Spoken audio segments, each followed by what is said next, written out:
नमस्कार, मैं हूं हेमेंद्र शर्मा और आप देख रहे हैं एमपी राउंड अप।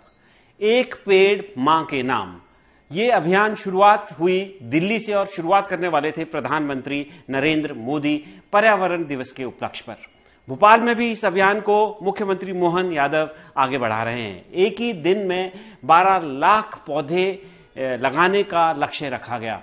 और ये अभियान न केवल दिल्ली में या मध्य प्रदेश में बल्कि हरियाणा में भी चलाया जा रहा है, छत्तीसगढ़ में भी चलाया जा रहा है। छत्तीसगढ़ में एक ही दिन में कई लाख पौधे लगाए गए और 4 करोड़ पौधे लगाने का टारगेट रखा गया है। आपको बता दें कि ये पहला मौका नहीं है जब इस तरह के अभियान चलाए जा रहे हों। इससे पहले भी साल 2018 में मध्य प्रदेश की अगर हम बात करें तो तत्कालीन मुख्यमंत्री शिवराज सिंह चौहान, जो वर्तमान में केंद्रीय कृषि मंत्री हैं, उन्होंने अभियान चलाया और एक ही दिन में नर्मदा नदी के किनारे 6.5 करोड़ से अधिक पौधे लगाने का दावा किया और यह भी कहा कि ये एक तरह का गिनीज बुक का रिकॉर्ड है। और उससे एक साल पहले उत्तर प्रदेश में भी 5 करोड़ पौधे लगाए गए थे। लेकिन सवाल यही है कि जो पौधे लगाए गए उनका हुआ क्या, उनमें से आखिर कितने पौधे जीवित रहे। मध्य प्रदेश में 2018 के अंत में सरकार बदली और वन मंत्री बने उमंग सिंगार। उमंग सिंगार ने जो ये Guinness book of world record वाला दावा था, इसकी जांच करवाई और जांच में ये पाया कि ऐसी बहुत सारी नर्सरीज थी जहां पर इतने पौधे उपलब्ध करवाने की क्षमता ही नहीं थी जितनी की कागजों में या रिकॉर्ड्स में बताई गई। उन्होंने शिवराज सिंह चौहान के खिलाफ FIR दर्ज करने की भी अनुशंसा की, लेकिन तत्कालीन मुख्यमंत्री कमलनाथ और शिवराज सिंह चौहान की कथित दोस्ती की वजह से ऐसा संभव नहीं हो पाया। सवाल आज भी खड़ा है कि आखिर उन 6.5 करोड़ पौधों का क्या हुआ, उनमें से कितने जीवित हैं। और एक बड़ा सवाल यह भी है कि ये जो अभियान चलाया जा रहा है उसका क्या होगा। एक पेड़ मां के नाम, क्या इसका हश्र भी उसी तरह होगा जो मध्य प्रदेश में शिवराज सिंह चौहान ने जो अभियान चलाया था। और एक सवाल यह भी है कि ये जो अप्रोच है, एक अभियान की तरह रिकॉर्ड बनाने की अप्रोच, एनवायरनमेंट के प्रति अपने आप को सजग बनाने के लिए, वो कितनी सही है या गलत है। और इन तमाम सवालों पर बात करने के लिए हमारे साथ मौजूद है सीनियर जर्नलिस्ट और एनवायरनमेंटलिस्ट मिस्टर अभिलाष खांडेकर। सर, आपका बहुत बहुत स्वागत है। सर, सबसे पहला सवाल तो यही, जो हमारी अप्रोच है कि हम रिकॉर्ड बना देंगे, एक ही दिन में Guinness book of world record में आ जाएंगे, 6.5 करोड़ पौधे लगा देंगे, एक अभियान चला देंगे, एक पेड़ मां के नाम, 5 करोड़ यूपी में लगा देंगे, 12 लाख भोपाल में लगा देंगे। क्या इससे एनवायरनमेंट कंजर्वेशन में कोई फायदा होता है? देखो, ये बात निश्चित है कि पिछले पर्यावरण दिवस मतलब 5 जून को जब प्रधानमंत्री ने ये नारा दिया या ये घोषणा करी कि एक पेड़ मां के नाम लगाने का अभियान पूरे देश में शुरू किया जाएगा, तो मुझे भी बहुत अच्छा लगा था और मैं आज भी इसका स्वागत करता हूं कि पेड़ या पौधारोपण का जो सिलसिला है ये लगातार चलते रहना चाहिए। ये सिर्फ एक दिन या एक बारिश या एक वर्ष के लिए नहीं रुकना चाहिए। उसका कारण है जलवायु परिवर्तन बहुत तेजी से हो रहा है। लेकिन जो प्रश्न आपने पूछा वो बहुत मौजूद है, क्योंकि महाराष्ट्र में भी ऐसे ही तत्कालीन मुख्यमंत्री देवेंद्र फडणवीस ने कहा था कि करोड़ों पौधे लगा देंगे। मध्य प्रदेश में हो ही गया था, उत्तर प्रदेश में हुआ था। तो मूल बात उस समय भी मैंने प्रश्न उठाए थे कि यदि आप मान लीजिए 2 करोड़ 5 करोड़ पौधे लगाना भी चाहते हो तो वो कहां से आ रहे हैं। तो पहले तो हमको ये पता लगाना पड़ेगा कि उसका सोर्स क्या है, कौन सी नर्सरी के पास में है। अब यहाँ इंदौर में कह रहे हैं कि आंध्र प्रदेश से और कर्नाटक से पौधे मंगाए जा रहे हैं। किसी भी नर्सरी में या कहीं पर भी फॉरेस्ट की नर्सरी है या निजी नर्सरियां हैं, हर तरीके के इतनी बड़ी तादाद में पौधे नहीं होते हैं जी। दूसरी बात यह है कि ये जो अभियान के रूप में ये जो करते हैं, ये नेता लोग अपने फोटो खिंचवाने के लिए करते हैं। उसके बाद उसका हश्र न हम देख पाते, पत्रकार के रूप में भी हम वहां जाकर नहीं देख पाते हैं कि जो पेड़ पौधा जो लगाया है वो कितना ऊपर तक गया है और उसको कौन पानी दे रहा है, या बकरी खा रही है, या गाय खा गई, या सूख गया किसी तरीके से। तो जो 6 करोड़ पौधे की बात हुई थी नर्मदा नदी के किनारे लगाए गए थे, उस समय भी मैंने तत्कालीन अफसरों से पूछा था कि मुझे सिर्फ इसकी एक लिस्ट चाहिए कि 10,000 नीम के पौधे लगाए, 15,000 आपने जामुन के पौधे लगाए, कुछ बांस के पौधे लगाए, 20,000 इसके। 6 करोड़ बहुत बड़ी संख्या होती है हेमंतर जी, पर उसका कोई जवाब नहीं दे पाया। अर्थात इसका मतलब यह है कि उन लोगों को भी ये मालूम नहीं था। और यही प्रश्न उस समय भी हमने पूछा था कि जगह कहां पर है। तो नर्मदा नदी के किनारे इतनी लंबी नदी है जो गुजरात में जाकर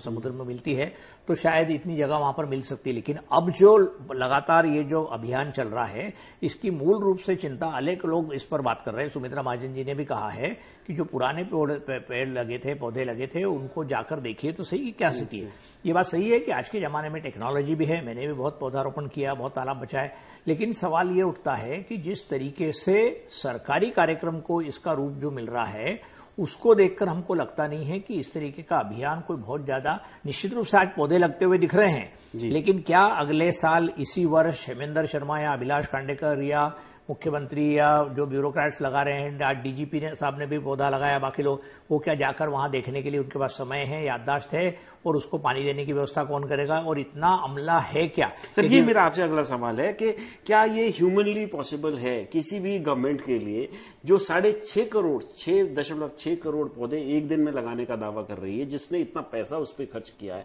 ये सिर्फ दावे हैं, क्या ये ह्यूमनली पॉसिबल है इतने करोड़ पौधों का ख्याल रखना? भाई बच्चे की तरह पालना पड़ता है पौधे को। बिल्कुल सही बात बोली आपने, और जो मैंने पहले कहा कि पहली बात तो ये है कि पौधे कहां से आ रहे हैं, और दूसरी बात क्या इतनी जगह है क्या आपके पास में, और तीसरा सबसे महत्वपूर्ण सवाल ये है कि हम ये मानते हैं कि सरकार बहुत ही गंभीर है और वाकई पौधारोपण बहुत अच्छा कर रही है, दिल्ली में भी प्रधानमंत्री कह रहे हैं, यहां पर भी मुख्यमंत्री कह रहे हैं, बहुत सब कुछ चंगा है।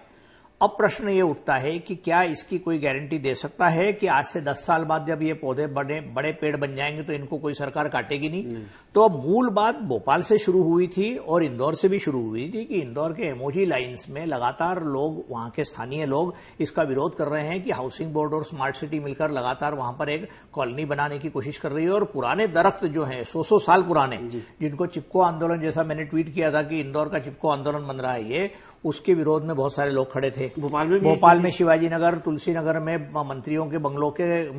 बनाने की एक स्कीम थी जो अर्बन डेवलपमेंट डिपार्टमेंट ने शुरुआत भी करी थी उसकी, जिसके कागज भी मौजूद है सबके साथ में। बाद में मुख्यमंत्री जी ने बहुत अच्छा किया कि उसको कैंसिल किया, लेकिन यहां पर भी पब्लिक बहुत खड़ी हो गई थी और 29,000 पेड़ काटे जाने वाले थे। तो प्रश्न ये उठता है, आप लोगों की एफर्ट से कुछ बच रहे हैं, लेकिन जैसे कोलार रोड से नहीं, आप भोपाल का रिकॉर्ड देखिए, पिछले 20-25 सालों में भोपाल की जो हरियाली है वो लगातार कम होती जा रही है। और मैं सिर्फ भोपाल की ही बात क्यों करूं, ये हरियाली मुंबई में भी कम हो रही है, ये हरियाली दूसरे राज्यों में भी कम हो रही है, और जिसको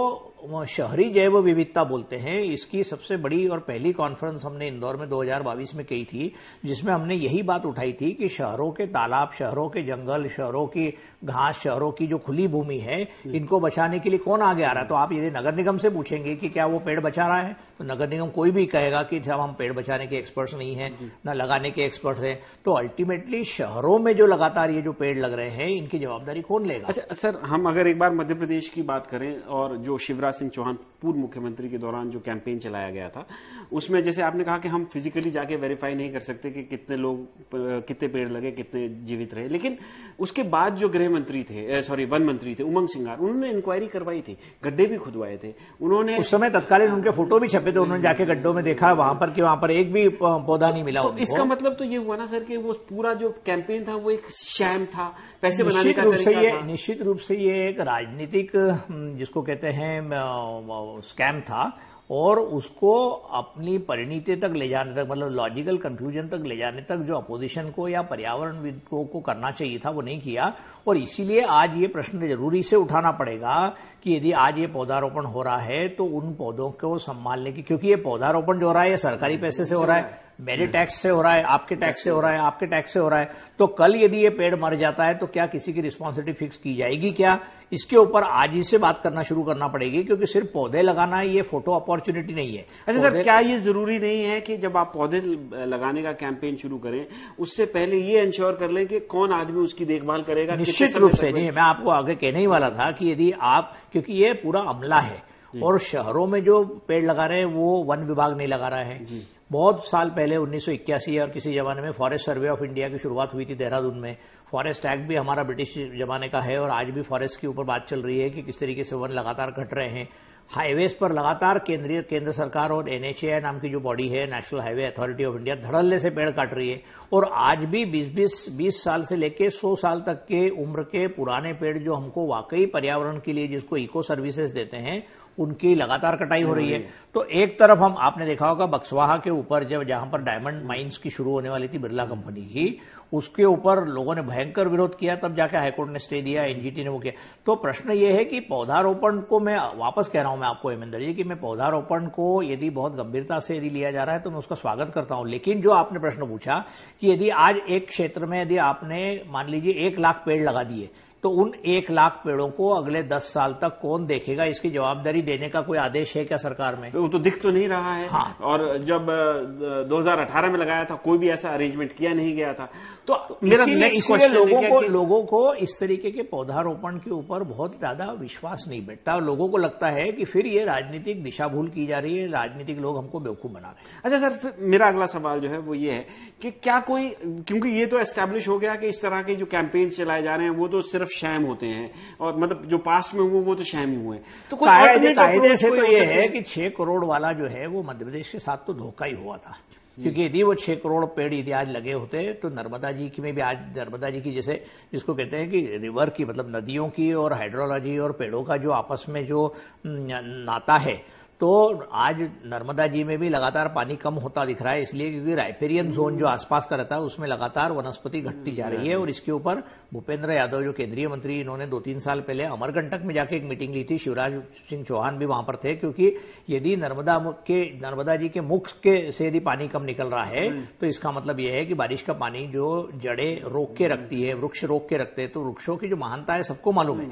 पर पिछले दिनों जो गर्मी भयानक बढ़ गई और 52-53 तक टेम्परेचर चले गया, उसके बाद मुझे लग रहा है कि सरकार जगी और उसने कहा कि पौधे लगाएंगे। अच्छी बात है, लेकिन इनको संभालना और इनकी केयर पूरे साल भर करना, क्योंकि इंदौर में भी एक Guinness book of world record का दावा किया जा रहा है, तो वहां पर आपने पेड़ पौधे लगा दिए, कितने पैसे ले सरकार ने, कितना, इसका लेखा जोखा सब सरकार के सामने आना,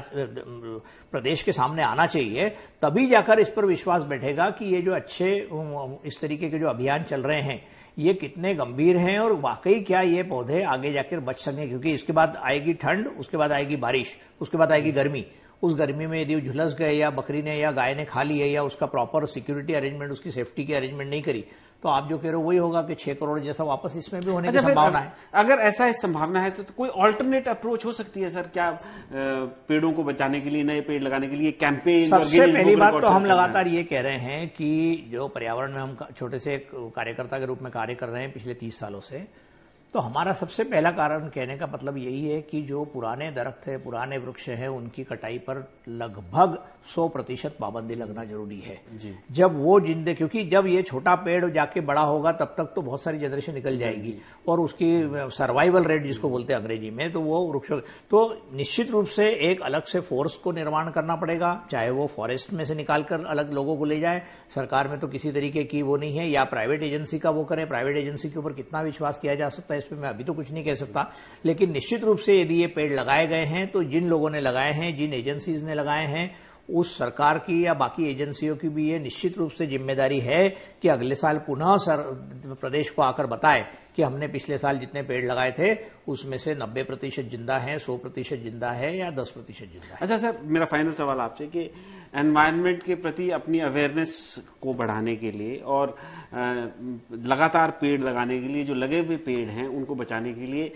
कितना वक्त लगेगा हिंदुस्तान में एक मास मूवमेंट बनने में? लोगों में कब अवेयरनेस आएगी? देखिए ऐसा है हेमंत जी कि लोगों को तो अब धीरे धीरे ये समझने आने लग गया है कि सिर्फ एसी लगाने से गर्मी के दिनों में आपका काम नहीं होगा, क्योंकि जमीन के नीचे का पानी भी सूखता जा रहा है। कई सारे ऐसे शहर है जहां पर पानी के लिए त्राही त्राही हो रही है, उसमें इंदौर का भी समावेश है